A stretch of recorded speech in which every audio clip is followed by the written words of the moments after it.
Welcome to the first episode of Inside Dahlya's Dungeon. I'm your host, Mistress Dahlya. I've been a professional dominatrix in the DMV for about 1.5 years now, and I've met a lot of really amazing, interesting people, Mistress Natalie King being one of them. She's been a professional dominatrix since 1993, and I got the absolute privilege of getting to interview her in her dungeon in New York City. So before we get into that interview, I do want to say viewer discretion is advised. This is an 18 plus podcast. We will be discussing BDSM, all things related to kink and sex. So without further ado, let's get on to the interview.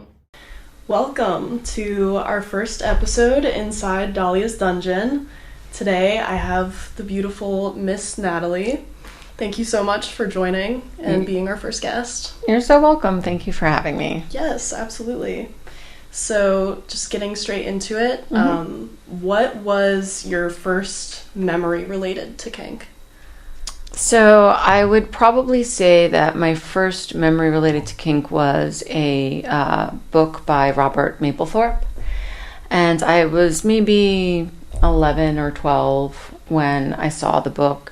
And the images varied quite a bit, but there were a few that were very kink forward. And at the time, I didn't know what that was. Right. But there was one image of, it was a self-portrait of Robert Mapplethorpe, and he had on a pair of leather chaps and like a porter's cap and a bullwhip like stuck up his ass. And so, and he was looking behind him, and you have the whole back end and him kind of peeking over. And I just remember being really intrigued by this photo. I didn't know about, BDSM or kink or fetish or anything at that age, but I was like, wow, there's something pulling me towards this image. Right. So that was like my first cue that like, I was like, oh yeah, in retrospect, I was engaged in those visuals from a very young age. Yeah, it woke something up in you. Yeah. How old were you, would you say, when you first saw I think it? I was like 12 or 13. So, wow, I was young. Definitely very young. Very, very young. Yeah. And how did you get started in the kink industry? By accident. By accident? Completely by accident, but it was also a very different time. So I don't think anybody today would say, oh, they fell into it by accident, because there's just so much information out there and images, and it's in movies, and, it was just very different. When I got into it in 1993, there was no internet. It didn't exist yet. No computers, like none of that was accessible to me. So, your way of finding out about that stuff is really very, very limited. And honestly, I was in my first semester of college upstate, came home for a weekend, and I bumped into a friend of mine that I had known from high school on the railroad, the Long Island Railroad, and she was heading into the city, and so was I, and we're catching up, this, that, and the third. She's like, oh, do you want to come to work with me? And you're 18 years old, you don't think, oh, where do you work, that I could come with you? But I was like, yeah, sure. And I was just like in this basement in this brownstone, and we were like kind of hanging out, and it didn't like really click in that this was work for her or whatever. I was just happy to see my friend. And then like the phone rings, and this woman, it was like 3 levels. This woman comes downstairs, and these other women come downstairs where we were in the basement. And finally I'm like, what do you do? Like, what do you actually do? What is your job? And she said, oh, this is a role play house. And I was like, what? And after sort of, the moment of everyone getting together and talking about this client who actually had, shown up or was coming in. And so I kind of then asked her, like, what is this all about? And that was really, I was like thrown into it right away, like just in a dungeon / role play place. And that's how I was exposed to it. Wow. Yeah. Did she just ask you to join, or? Well, no. So basically, I was just fascinated. I think my whole life since I was young, fascinated with like counterculture, and things were outside of the box. And I had this like sort of like anachronistic punk rock sort of, feel about like how I approach things. And so that gritty New York underground scene was really enticing to me. And so when I found out that's what she did, I was just intrigued. And I started coming down from school on the weekends to hang out with her. not work, but just like be in the space, like a fly on the wall. And I remember I didn't have any Friday classes, so I would take the bus down and come straight into the city, and I would like hang out with her at work. Wow. And I was really shy at that point, and I never thought it would be something I could ever do or want to do, really. But I wanted to be in the environment, and that quickly changed. And you know, she asked me to like do a double session with her after maybe 6 weeks or something like that. So 6 weeks of just kind of observing, seeing her do her thing. She invited you to and I never went into any of the scenes, nothing like that. I just kind of hung out in the common area. That was it, and heard all of the stuff, the talk between the women, and again, it was more role play than heavy duty BDSM. So there was like this trunk of all these like costumes and clothes for the girls, like schoolgirl uniforms and nurse uniforms and all of that sort of stuff, and it was just so interesting to me. I was like, this is fascinating. Yeah, this is different. And she asked me to join a double session. The person had requested like 2 young girls, and other than her, the next in age was probably close to 40. So there was a big gap because she was my age. And so she's like, please, you know, join this session with me. I'm going to lose this session if you don't come in with me, basically is what it boiled down to. And I was so scared. And, you know, your friend's like pleading with you. You see in their eyes. Like, and I was just like, okay. And I don't remember much about the session, but I do remember when we walked out, she's like, how did you know to say that? How did you know to do that? I've been doing this for 6 months and I didn't think to do those things. Wow. I don't even remember what I said or did, but I'm like, well, I don't know. Just came naturally to you? Just totally came naturally to me.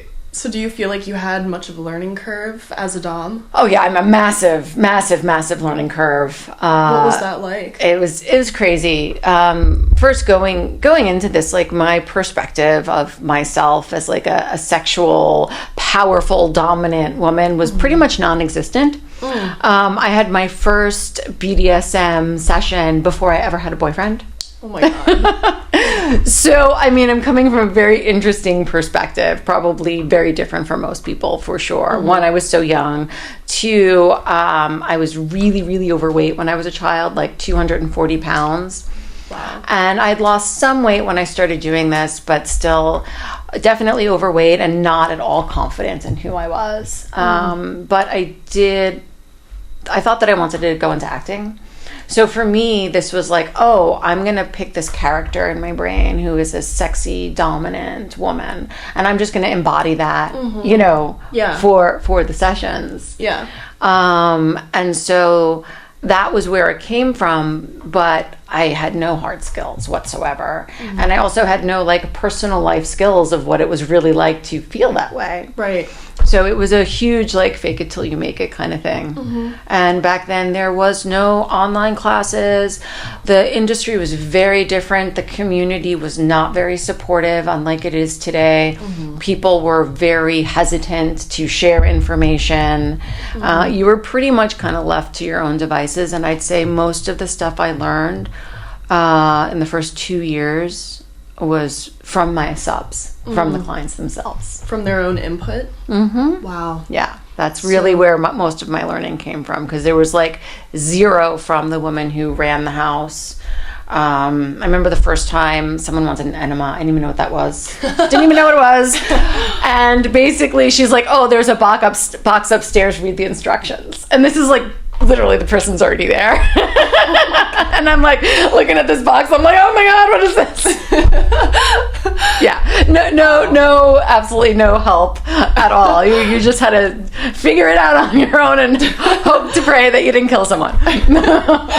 So how long do you feel it took you before you really felt confident in your skills as a dom? Honestly, until I really, really felt confident, like truly confident, probably 8 to 10 years. Wow. That's a long time. Yeah.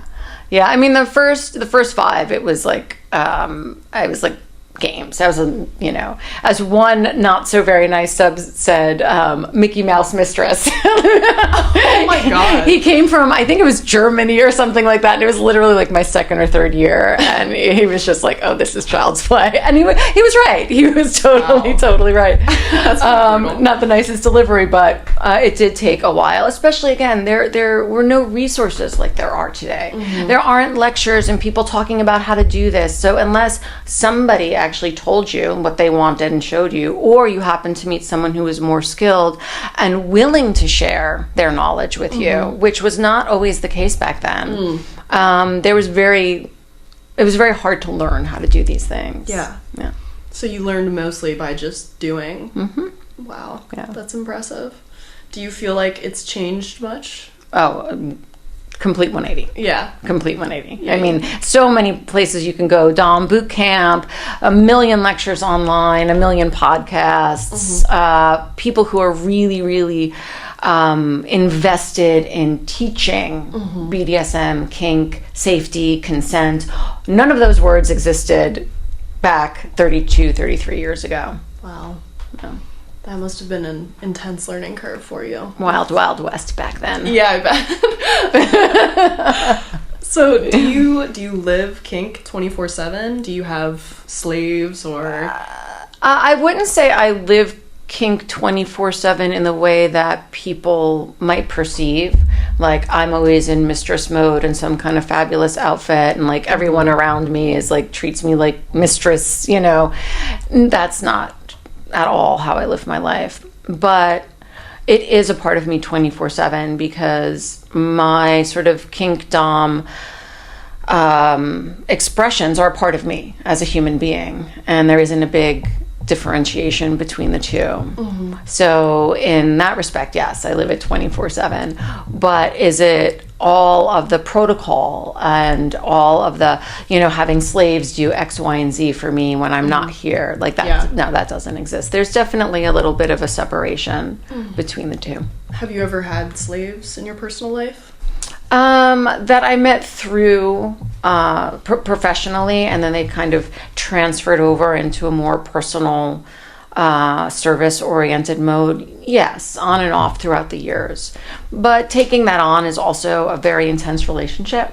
And generally, because I do have my own studio and I do spend so much time already with the subs that I have and maintaining this place, that in the time I'm not doing that, I do try and be a more well-rounded person and find things that are not kink to spend my time learning, growing relationships, so I do like a little bit of, I could still enjoy a nice walk in the park, and it doesn't always have to be this extreme intense sort of scenario, which is one of the great things about kink. It is very, very exciting, but when you get used to that all the time, I never wanted to be one of those people where I couldn't find joy in the simple things in life. Yeah. So speaking of your clients, is it difficult maintaining such long-term kinky relationships? How do you upkeep with those relationships? Yeah, I mean, I think everybody in this industry has different sort of levels of relationships that they have with their subs. Some are, very much just in this one little box, and you come in and you have your scene and you leave, and there's almost no communication. And then others can develop into something more. And because of my longevity and also not understanding how to go about this as a business model, because there was not that when I was younger. Like now, people come to it, they're like, this is a business, this is what we do, this is work time, this is personal time. It's a completely different thing. Mine was all just like mishmash together. Yeah.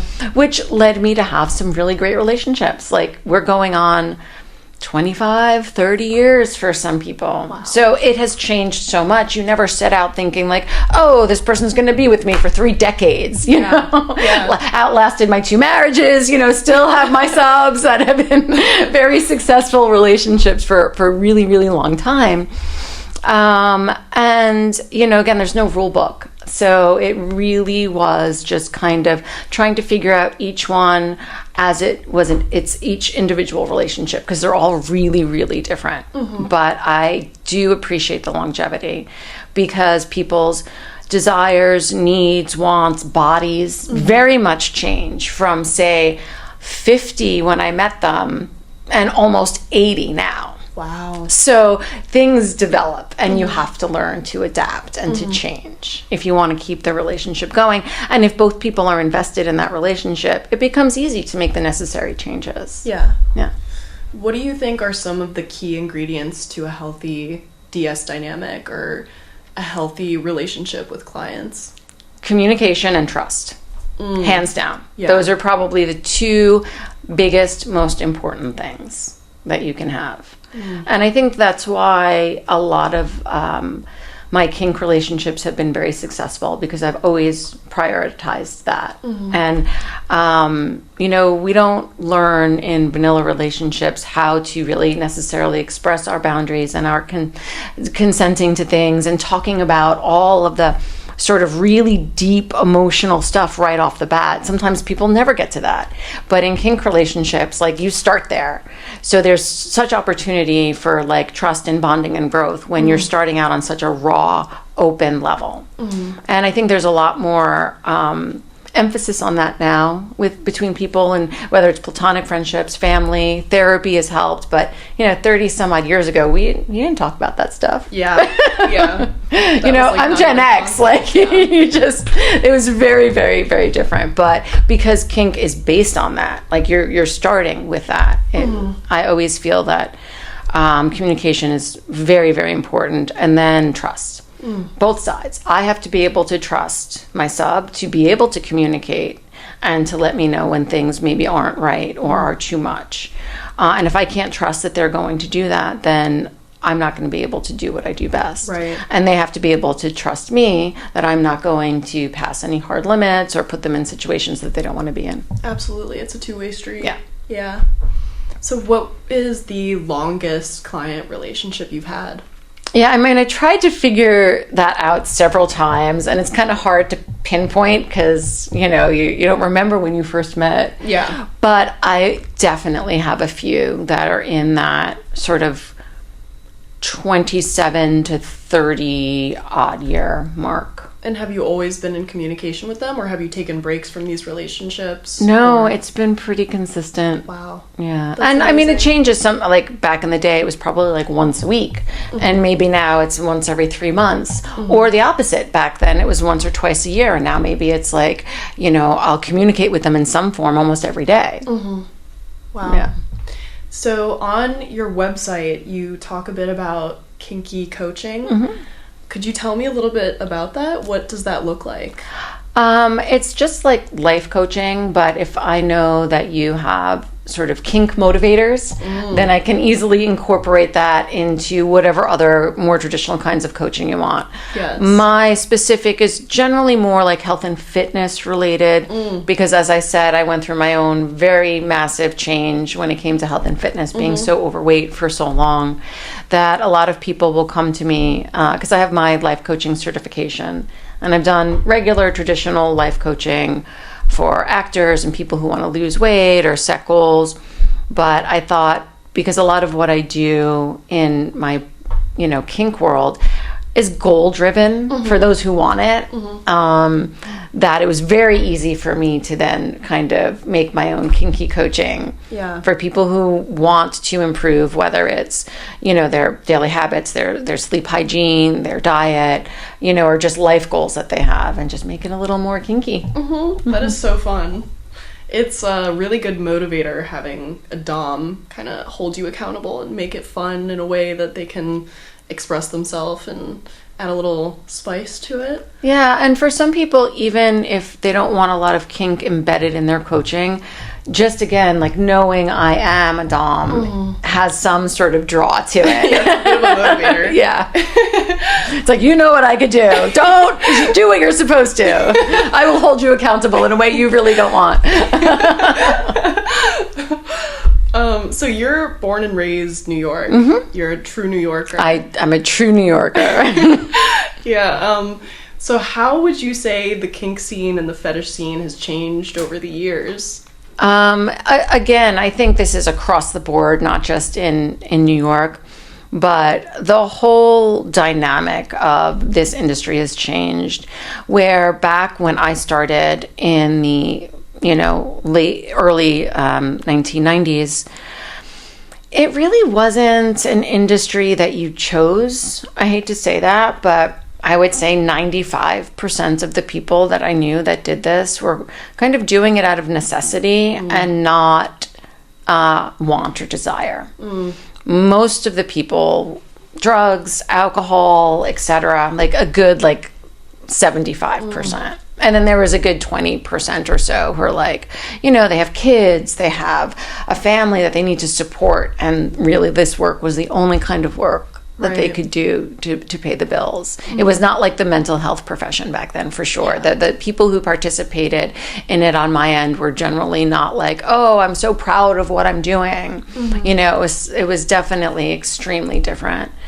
There were some people who were like putting themselves through college, more sort of my my look at this, and also my interest in it from when I fell into it. I was like, oh yeah, this is great.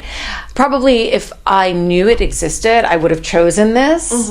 But back then you didn't have that option. Right. But today, because you hear about plenty of people across the board in the adult industry making tons of money and having extraordinarily, ridiculously successful careers. I think today people are choosing this. They're like, this is what I want to do. And they see it as a very viable career, something they could be proud of, something that they are personally invested and interested in, and they're making that choice. And I think that's one of the biggest differences in this industry. Do you feel like being a dom has helped you grow as a person in some ways? Completely. You mentioned earlier that when you had first started, you didn't really have a lot of confidence, much self-confidence. Yeah. Do you feel like it's helped you gain self-confidence? Yeah, for sure. I mean, I'm sure I probably would have gotten there eventually on my own, but I feel it put me on this expedited path because I had all of these people sort of that didn't know me. They didn't have to be nice to me, and not only that, they were paying for me on top of it, that saw me in this light of this woman that I was projecting, that I wanted to be. And so it was sort of this fast track to believing that I can, and then very soon I am actually this person, which is why I think the whole coaching positivity around my kink and my BDSM came from my own experiences of it being a very positive experience for me and very cathartic. So you feel for the most part it's been a good experience for you? Definitely. Your relationships have helped you grow? Oh, without a doubt. Without a doubt. Honestly, I would say that my kink relationships until very, very recently in my life were way more meaningful and way more successful and more intimate and more bonding than sort of almost all of my personal relationships, even, platonic ones. It's just the people that I met through kink, I had much better relationships with and taught me so much about how I wanted to be as a person. Yes, yeah. How do you maintain boundaries with your clients and your submissives? Yeah, it's hard. Yeah. Again, now, you come and people are like, okay, you need to set boundaries, and this is this time, and there was none of that. I was just a wing and a prayer. I had no idea. I was like, what I was doing. Or how to communicate those boundaries, or how to set, and I think just by nature, I would be a workaholic no matter what I did. So it made it very challenging to yes. And especially once I started my own dungeon, that was such a massive investment. And I'm like, if this doesn't work, I'm fucked, and there's no examples that I could go to. So it was very hard, and I definitely had extremely poor boundaries between the two. But you get to a certain point and you're like, okay, this is not serving me anymore.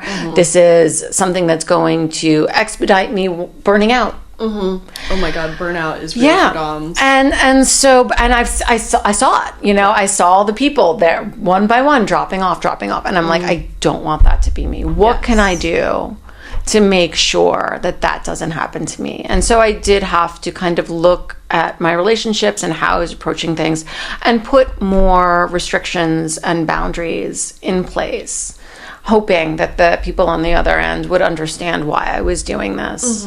And it was really to maintain what I had, because if I didn't, then I would probably have been completely overwhelmed. Yeah.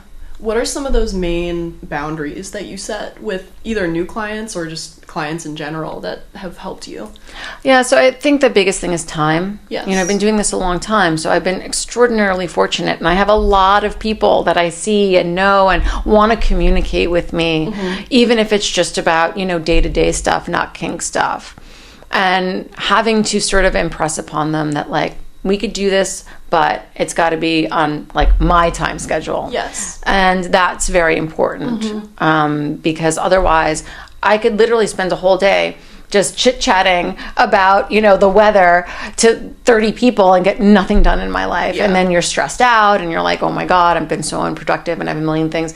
But you also don't want to disappoint, you know, other people. So making them understand that, like, we can communicate, but it has to be in these sort of dynamics. And also, there's a certain kind of sub who wants more than just your session time. And making them understand that my commodity is my time. That's all that I have. I don't have a job where I have passive income. Yes. So the time that we take to have a lunch or a dinner or do something social is time I can be actually working and making money. And that's all that I have. You know, there's no vacation days, paid vacation. There's no sick time. There's no, oh, I don't feel like it today. You know, that doesn't exist in my world. So I have to impress upon them that, like, my time is all I have. And you cannot suck it from me.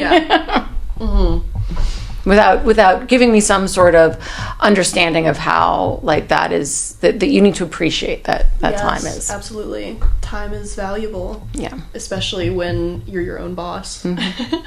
Do you enjoy being your own boss? I do. I don't think I would work well in a different environment. Same. I don't think I would work well at all, because it's like, if something's fucked up, I fucked it up, and, like, that's fine. But, like, if some other shit was to go wrong, and, like, I would get very frustrated. I think HR and me would have a big problem. That's fair. Fair enough. I don't think I would do very well. So have you worked with a lot of other pro-doms? What is it like collaborating with other workers? Yeah, I mean, now it's great. Yeah. It was very interesting. So the first, 10 years of my career, I worked in a house. I worked in 2 different houses, and you were like, you had to work with other people. And sometimes it went well, sometimes it went horribly wrong. But back then, most of my experiences weren't necessarily great ones. So when I started my own studio 20 years ago, I really isolated myself. I was very scared to kind of open my world up, because it was such a massive investment to other people who might not respect it. And just based on past experiences, that was probably the way it was going to go, because I saw a lot of stuff go down for a lot of years. And, there was just a lot of negativity. So I just needed to protect myself. Yeah. So I was very isolated for probably 7 years or so, where I don't think I doubled with anybody. I just, nope. I was like, Wow. Not letting that energy in. Nope. And then it was, one of my subs really wanted to double with someone he'd been seeing a long time. And I was like, I don't know. But I trusted him enough to be open to the idea. And I had a blast. She was amazing, had her head screwed on straight, really positive, had her own dungeon in a different city. And I was just like, oh, wow, this is amazing. And because of that little interaction over time, I met then some people that she knew that were just as fabulous as she was. And then it kind of branched and grew from there to the point where I was meeting a lot more people. And I just noticed that the whole tone of the industry was changing, and people were wanting to meet to do positive things and Yeah. to share and to have a community, something that was very unfamiliar and very scary with me, because the only community that I knew was, I'll stab you in the back, I'll steal your clients, and then I'll call the cops on you. Wow. Or maybe put you in the hospital. Not kidding. Wow. So I was like, Yeah. But it's been amazing. And I have met some of the most intelligent, thoughtful, caring, creative, dynamic human beings doing this work. And I amazing. love to double and to, collaborate on different projects Yeah. with women from this industry. Do you have any role models, or have you had role models, mentors that have helped you grow, or? No, honestly, I would say that most of the people that I learned from, what they taught me was how I didn't want to be. And which is very valuable information. Yeah. It's very, very valuable information. I saw a lot of stuff about what I did not want to do. Yeah. Business-wise, personality, like interaction-wise. And I'm like, okay, nope, definitely no. So the rest was just what I felt was right. Yeah. And I got a lot of pushback from it, because even though my old sort of, I guess you can call her mentor, but she just laid into me constantly about the way I went about things. Well, she was going to retire and wanted me to go and do some other kind of non-kink work with her and still, kind of stay. I was like, no, I'm gonna do my own thing. I want to keep doing this. I know you're not ready to, you don't want to continue. You've been doing this a long time, but I do. And she's like, you're never gonna make it. All that's, it was just, but that was the tone back then, honestly. And so, and then we stayed friends on and off for a while. And a lot of times I would just do things, and it was just always like I was doing the wrong thing. And so it's like, I think it's time for me to just listen to my gut. And that is what I did. And I'm very glad that I did that. Intuition is so important in this industry. Yeah. So when did you open your first dungeon?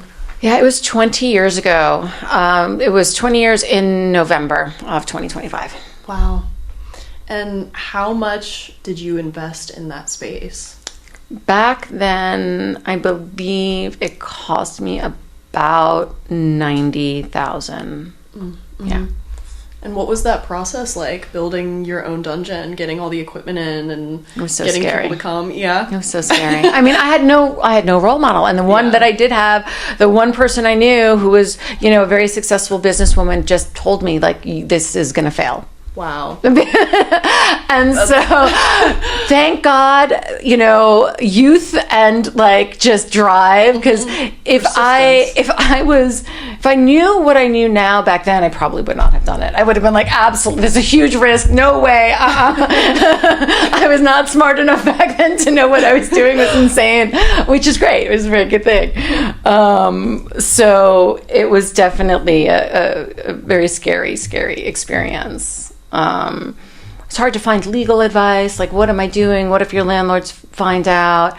All sorts of crazy stuff. Yeah. But I was like, it's either going to work or it's going to fail, and I have to figure this out and find out.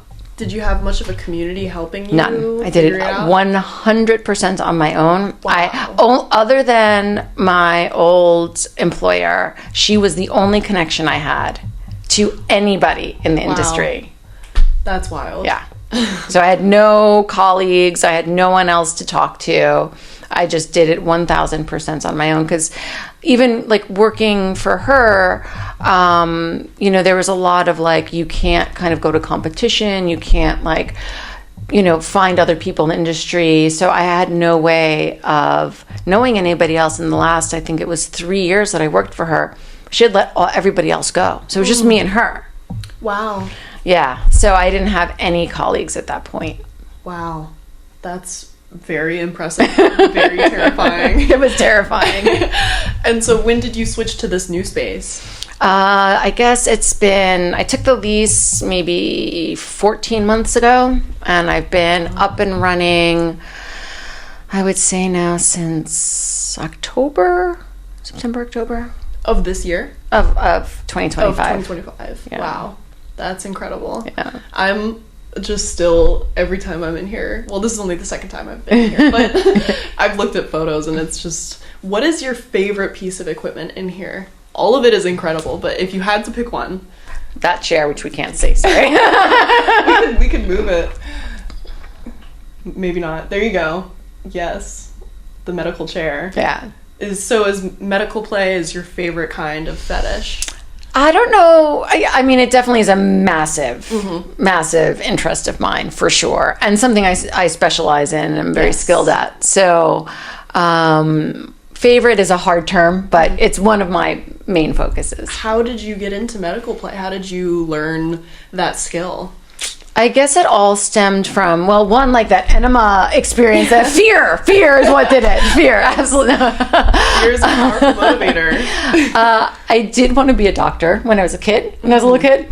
Fascinated by the body, and I was really thinking, and I worked in a doctor's office and I saw that it was like a bunch of bureaucratic bullshit, and I said, okay, this is not for me. Yeah. And I learned working in that doctor's office in high school that I was like, nope, I don't want to be a doctor.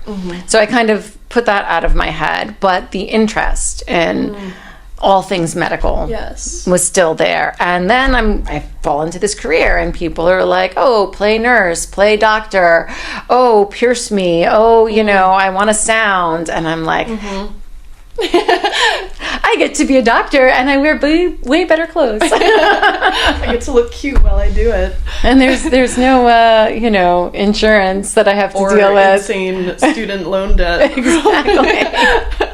So what is the main drive in that? Is it just the interest in the human body, or is it the power dynamic? I think there's both. Yeah. Mostly the experimentation on a human body. I mean, I remember when I was very, very young, you played like doctor when you were a kid. I was always a doctor. Yes. I remember my poor little girlfriends when I was younger, I was always like, let me put this in this hole over here and get under the sheet. And, that was just who I was. Mm-hmm. You always had that curiosity in you. Yeah. Yeah, that's amazing.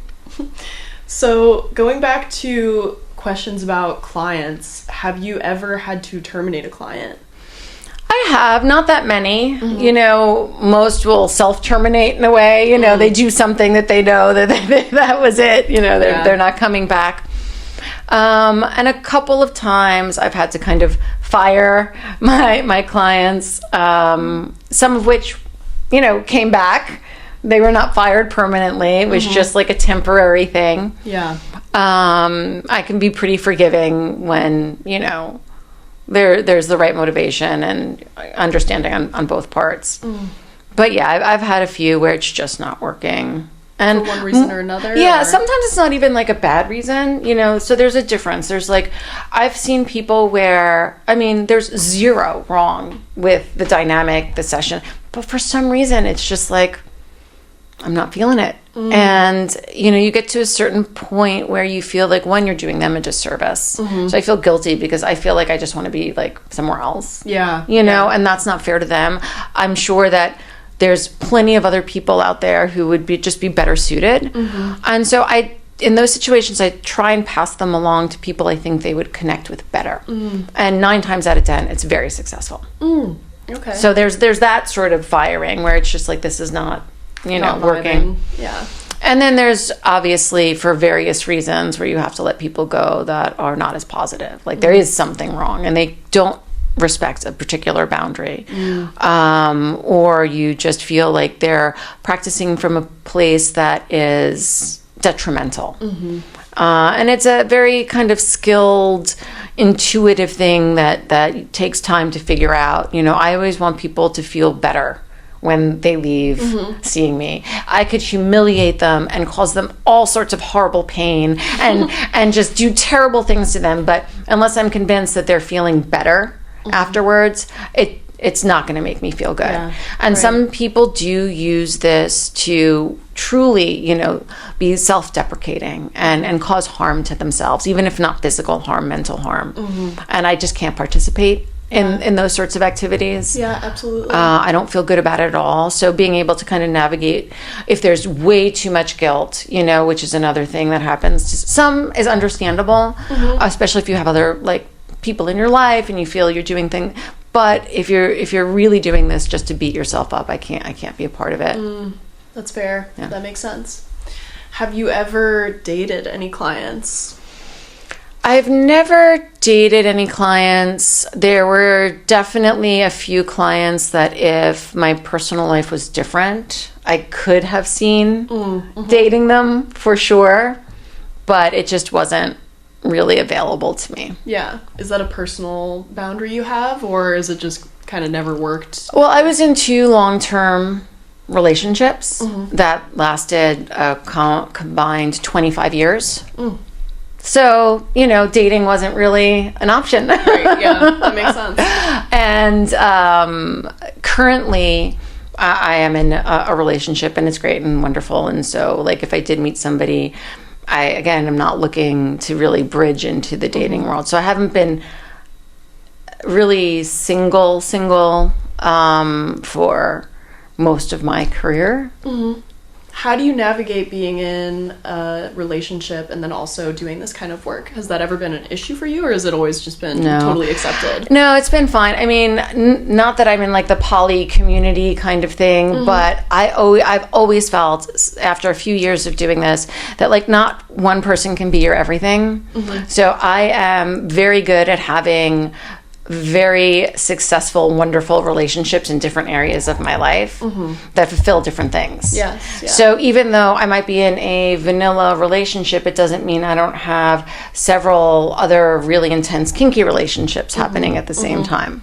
They just look different. Yeah. So when you say dating, I think more traditional kind of dating. But if you're just talking about having multiple relationships, then I have been doing that for decades. Yeah. And I want to continue to do that. Yes. My current situation included, like I'm always looking that if something makes a turn and becomes more of a personal / kink relationship, I'm fine with that. I don't exclude that. Honestly, a lot of the relationships that I have now with my subs are very personal and are leaps and bounds beyond what we do in session. There's tons of social time. There's tons of talking and chatting on the phone about day-to-day stuff.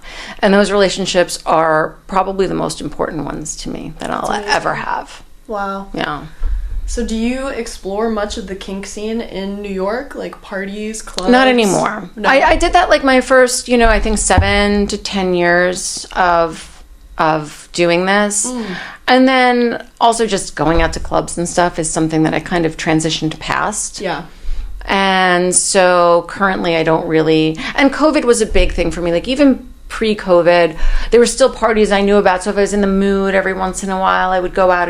Then after that, everything changed because it stopped. And I just haven't ever really picked back up on what's going on now, currently. Yeah. And, I'm 51. So honestly, the idea of like putting on some great outfit and a pair of 6-inch stilettos to stand around somewhere until 3 o'clock in the morning, those days are over. If I have a nice comfy chair to sit down and I'm home by midnight, that's a different story. Fair enough.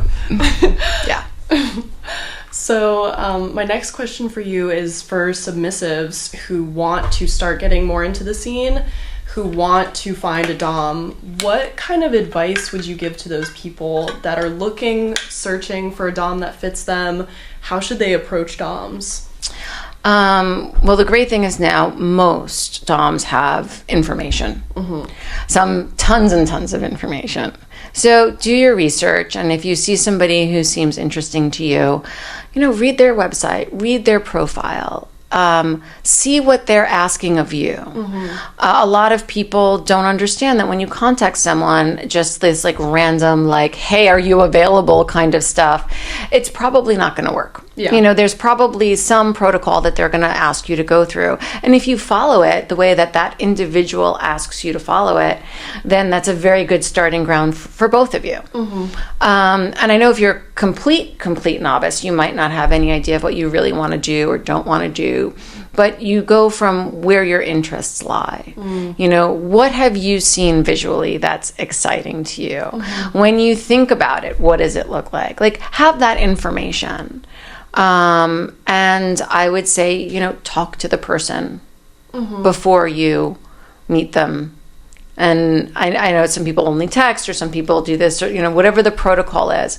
But really looking into them to make sure that it seems like the kind of person that you would want to see. Yeah. That makes sense. So I was also wondering how you think the economic and political state of things can affect sex work in general, but also dom work. Have you seen fluctuation? Has it made it harder for submissives to, find workers? Have you seen much change? I mean, I think much like anything with the economy, when there is major political unrest or economic turmoil, it's going to impact all industries, and ours is not excluded from that. So you will see sort of the ebbing and flowing, things like 9/11, things like COVID, all of those things play into that as well. But sometimes it's interesting because the more chaotic and the more stressful life is, politics, finances, sometimes people want more of an escape. They want more of a distraction. So it might work in our favor because people are looking for an outlet to kind of release all of their stress. Yeah. So sometimes, it can be like, oh wow, people aren't coming around. It's and you're like, oh well, this is going on and this is that makes a lot of sense. But sometimes you'll see the opposite. Yeah. Where do you feel the direction for sex work and dom work is going? I see a lot of transition to video sessions, online clip stores. Do you also make clips? Do you feel like this is just going to get bigger, or? Well, we're definitely not going to be able to turn that back and rewind and have it go back to when I was, first starting, and there's like 2 little lines in a magazine ad, and that's all you got. No pictures, no nothing. We're never going to be there again. So yeah, I think that everybody to a certain extent needs to put out images at least, whether it's on a website or an advertisement. Obviously social media these days, it's important as well. Personally, coming from years and years of never having to do that, it's not my go-to form. I feel it is more sort of performative because when you're making clips, it's a video, it's a clip.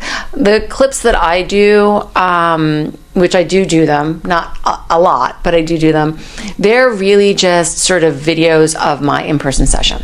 So they're not scripted. It's not like we're making a video. It's like, if you want to see my style, how I interact, I'll take one of my subs who's willing to be filmed, and during our normal session, I will film it and I will put that out there.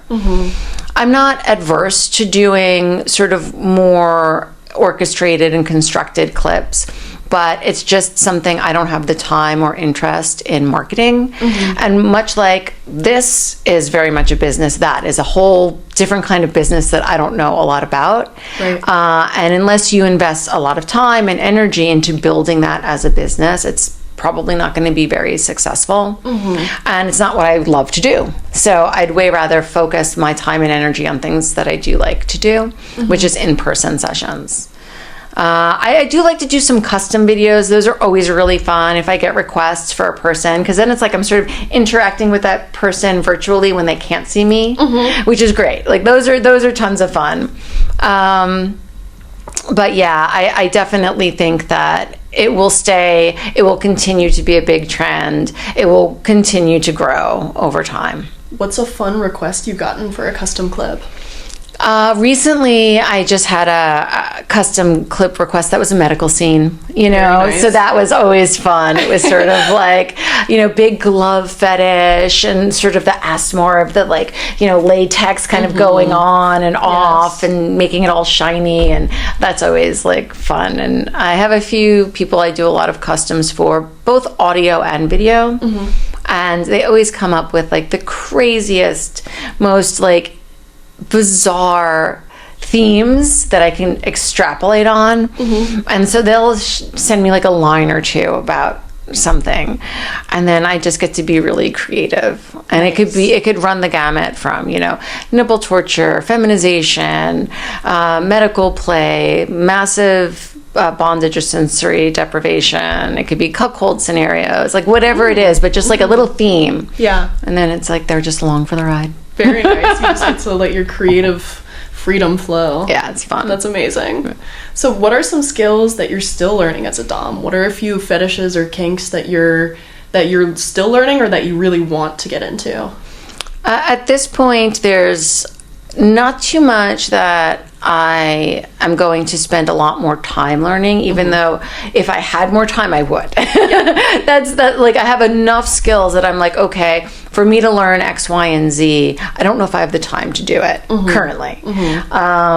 And one of the things that I always wanted to learn more of was rope bondage. Never got into it when I was younger. Most of the people that I saw, and I saw some beautiful rope work in the first years of doing this, I mean, just extremely gorgeous. But for some reason, the people that would see me were like seeing me on their lunch break, and they couldn't go back to work or going home afterwards, and they can't have rope marks, and or it was like, oh, I'm only coming in back then for half an hour, or it's like you could barely get a person into a position.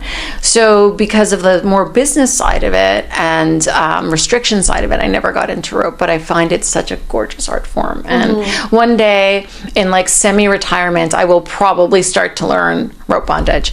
Yes, I would love to see that. I also don't have people now who could really bottom for me. Yeah. Again, we're talking about a certain age of the people that I see. Yes, of course, I see people who are in their 20s, 30s, and 40s, but most of the people that I see are older and not flexible to begin with. Right. So,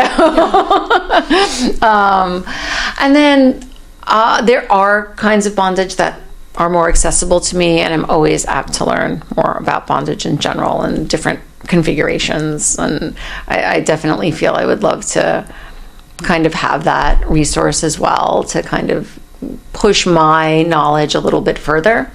And the same with medical. I mean, I've done pretty much like everything I could think of, but there are a few things that are way extreme that I haven't done. Like, I've never done like lip suturing. Oh, that's one thing. But again, it's like it takes a very specific kind of bottom to be okay with me suturing your lips closed.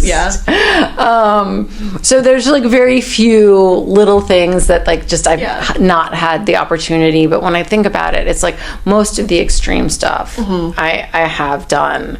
Nasogastric feeding tubes, catheters, infusions, breast infusions, scrotal infusions, colonics, scalpeling, other kinds of suturing, stapling. I mean, there isn't much that you haven't done kind of left that I feel is safe to do.